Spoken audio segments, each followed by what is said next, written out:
Vous avez sûrement déjà commis l'une de ces erreurs pendant la prière sans le savoir. Écoutez bien, cela pourrait améliorer vos prières. Fermer les yeux en priant est une faute que le prophète sallallahu alayhi wa sallam a déconseillée pour lui-même et ses compagnons. Ibn al-Qayyim a affirmé que suivre l'exemple du messager implique de garder les yeux ouverts en prière. L'imam a également mentionné que cette pratique était courante chez les Juifs dans leurs anciennes prières. Vous l'aurez compris, ouvrir les yeux pendant la prière est conforme à la sunna, et aucun texte n'ordonne de les fermer. Une autre faute répandue est de trop bouger en priant. Certains savants expliquent que cela peut même invalider la salat. Le prophète sallallahu alayhi wa sallam a recommandé de limiter les mouvements inutiles durant la prière. Il est important de noter que tout mouvement n'est pas interdit, mais il doit être réduit au strict minimum. Vous ne devez pas rester totalement figé comme une statue, mais l'essentiel est de rester attentif. Nous devons nous concentrer pleinement sur l'adoration d'Allah et éviter toute distraction extérieure. Maintenant, abordons les erreurs liées à l'inclinaison. Soyez attentifs à cette règle. Prononcer le takbir Allah Akbar en étant déjà incliné ou dire Allah entend celui qui le loue après s'être totalement redressé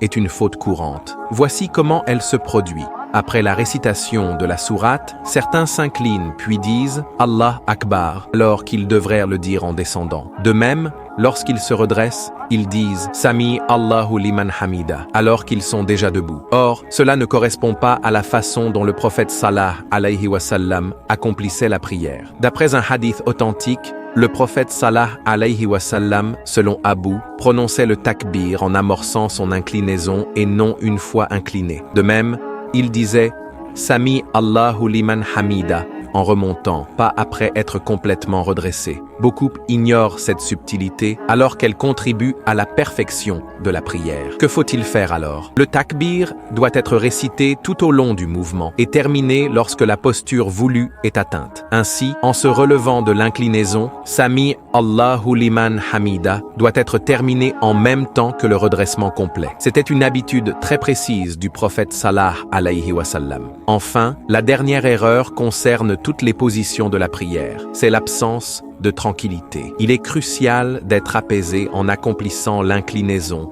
la prosternation, le tashahoud et le salut final. Le prophète a précisé que la prière n'est pas valide si l'on ne ressent pas de quiétude lors de ces étapes. Il faut donc prendre le temps nécessaire dans chaque position, au moins pour réciter le minimum obligatoire et éviter toute précipitation. La prière est un moment d'intimité avec Allah, de réflexion sur ses paroles, de demande de pardon et d'imploration de sa miséricorde. Il est donc essentiel de l'accomplir avec sérénité, concentration et humilité. J'espère que cette vidéo vous aura été utile. Qu'Allah nous guide et nous accorde la sagesse nécessaire pour parfaire nos prières et nous rapprocher de lui.